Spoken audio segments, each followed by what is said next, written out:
നമ്മൾ എന്താ കഴിക്കാൻ പോകുന്നത്? തലപ്പക്കട്ടി ബിരിയാണി. തലപ്പക്കട്ടി ഇല്ലേ ആർജി? ഡിണ്ടിഗൽ കലപ്പയാണോ? കലപ്പയല്ല, മഴ.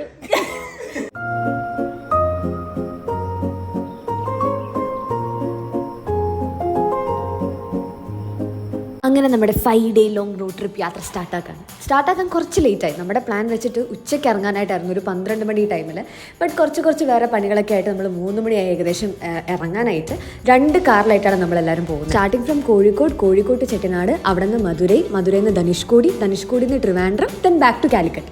ഇതാണ് നമ്മുടെ ഒരു റൂട്ട് മാപ്പ്. ആദ്യം നമ്മൾ പോകുന്നത് ഡിണ്ടിഗലിലേക്കാണ്. ഡിണ്ടിഗൽ തലപ്പക്കട്ടി റെസ്റ്റോറൻറ്റിലേക്ക്. അവിടുത്തെ ബിരിയാണി കഴിച്ചിട്ട് നമ്മൾ നേരെ ചെട്ടിനാടേക്ക് പോകും. പോകുന്ന വഴിക്ക് നമ്മൾ ചായക്കട ഏതെങ്കിലും കണ്ടാൽ നിർത്താനായിട്ട് പ്ലാൻ ഉണ്ടായി. അങ്ങനെ ഫൈനലി ഒരെണ്ണം കിട്ടി.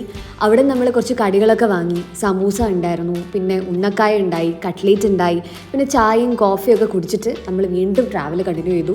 ഇനിയും ഏകദേശം ഒരു 3-4 hours ഉണ്ട് നമ്മുടെ അവിടെ ഡിണ്ടിഗൽ എത്താനായിട്ട്. നമ്മൾ ചായക്കടയിൽ അധികം നേരമൊന്നും സ്പെൻഡ് ആക്കാറൊന്നുമില്ല, കാരണം തലപ്പക്കട്ടി റെസ്റ്റോറൻറ്റ് 11 മണിക്ക് ക്ലോസ് ആക്കും. അതിന് മുന്നേ നമ്മൾ എത്തണം. ഒരു കാർ ഗൗതവും മറ്റേ കാർ അർജുനായിട്ടായിരുന്നു ഓടിച്ചിട്ടുണ്ടായിരുന്നത്. അങ്ങനെ എങ്ങനെയൊക്കെയോ നമ്മളൊരു 10 മണി ആയപ്പോഴത്തേക്ക് ഏകദേശം സ്ഥലം എത്തി. വിശന്ന് കാത്തിരുന്ന നമ്മുടെ തലപ്പക്കട്ടി റെസ്റ്റോറൻറ്റ്.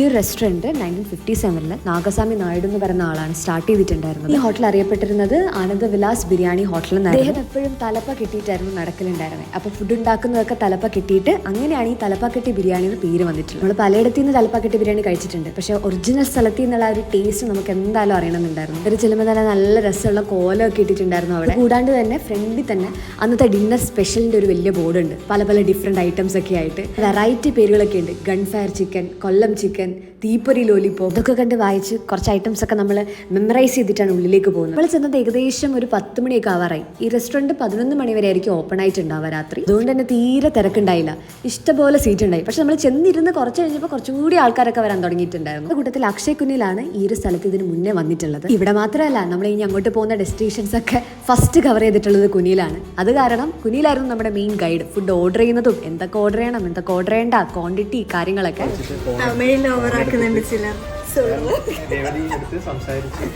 അങ്ങനെ തമിഴിലൊക്കെ ചൊല്ലിയിട്ട് നമ്മുടെ മെയിൻ ആൾ കുനിയിൽ ഓർഡറൊക്കെ കൊടുത്തിട്ടുണ്ട്. മെയിനായിട്ട് ഇവിടുത്തെ കുറച്ച് മട്ടൺ ഐറ്റംസ് പറഞ്ഞു. പിന്നെ അത് കൂടാണ്ട് ചിക്കൻ 65ഉം അതേപോലെ സൂപ്പും നമ്മൾ ഓർഡർ ചെയ്തിട്ടുണ്ട് എക്സ്ട്രാ. ഫസ്റ്റ് നമ്മുടെ മട്ടൺ കോല ഉരുണ്ട എത്തി. അത് ഏകദേശം ഒരു കെബാബിൻ്റെ ഒക്കെ പോലത്തെ ടേസ്റ്റ് ആയിരുന്നു, മട്ടൺ ഫില്ലിങ്സ് ഒക്കെ ആയിട്ട്. പിന്നെ അതിൻ്റെ കൂടെ തന്നെ നമ്മുടെ സൂപ്പുകൾ ഓർഡർ ചെയ്തിട്ടുണ്ടായിരുന്നു. നമ്മളെല്ലാവരും ഹോട്ട് ആൻഡ് സോർ സൂപ്പായിരുന്നു പറഞ്ഞിട്ടുണ്ടായിരുന്നത്. അത് ഓരോന്നായിട്ട് വന്നു. അതിൻ്റെ ടേസ്റ്റും ഇറ്റ് വാസ് ഗുഡ്, നല്ല ടേസ്റ്റ് ഉണ്ടായിരുന്നു. ഈ മട്ടൺ കോല ഉരുണ്ടയും നല്ല ടേസ്റ്റ് ഉണ്ടായിരുന്നു. ഹോട്ട് ആൻഡ് സോർ സൂപ്പ് ഒരു രക്ഷ ഉണ്ടായില്ല. സ്റ്റാർട്ടിങ് തന്നെ കിടിലനായിരുന്നു. അപ്പോൾ പിന്നെ നമ്മൾ കുറച്ചും കൂടി നമ്മുടെ പ്രതീക്ഷ അങ്ങോട്ട് കൂടി ബിരിയാണിനെയൊക്കെ പറ്റിയിട്ട്. പിന്നെ സൂപ്പിന് ശേഷം നെക്സ്റ്റ് വന്നത് മട്ടൺ ലിവർ റോസ്റ്റ് ആയിരുന്നു. ലിവർ ഇഷ്ടപ്പെടുന്ന ആർക്കായാലും ഇത് ഭയങ്കരമായിട്ട് ഇഷ്ടപ്പെടും. ഒരു ഡിഫറെൻറ്റ് ടൈപ്പ് മസാലയാണ് കേട്ടോ. ടേസ്റ്റൊക്കെ നമ്മൾ എപ്പോഴും കഴിക്കുന്ന പോലെയല്ല, ഒരു ഡിഫറെൻറ്റ് ടേസ്റ്റ് ആയിരുന്നു. സൂപ്പും ലിവർ റോസ്റ്റിനൊക്കെ ശേഷം നമ്മുടെ മെയിൻ ഐറ്റംസ് എത്തി. ചിക്കൻ 65 ബിരിയാണിയും മട്ടൺ ബിരിയാണി. മട്ടൺ ഭയങ്കര സോഫ്റ്റ് എന്ന് വെച്ചാൽ ഭയങ്കര സോഫ്റ്റ് ആയിരുന്നു.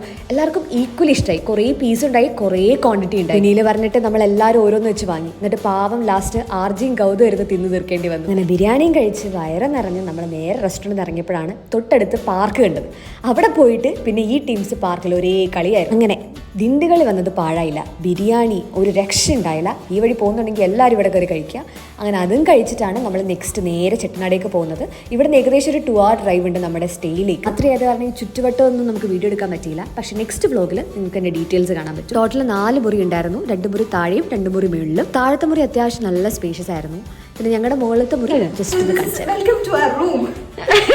ഇന്ന് രാത്രി വലിയ പരിപാടിയൊന്നുമില്ല. നാളെ ചെട്ടനാട് എക്സ്പ്ലോറേഷൻ ആണ്. സോ വേഗം കടന്നുറങ്ങണം. നെക്സ്റ്റ് വ്ലോഗിൽ അതിന്റെ ഹോൾ ഡീറ്റെയിൽസ് നിങ്ങൾക്ക് കാണാം.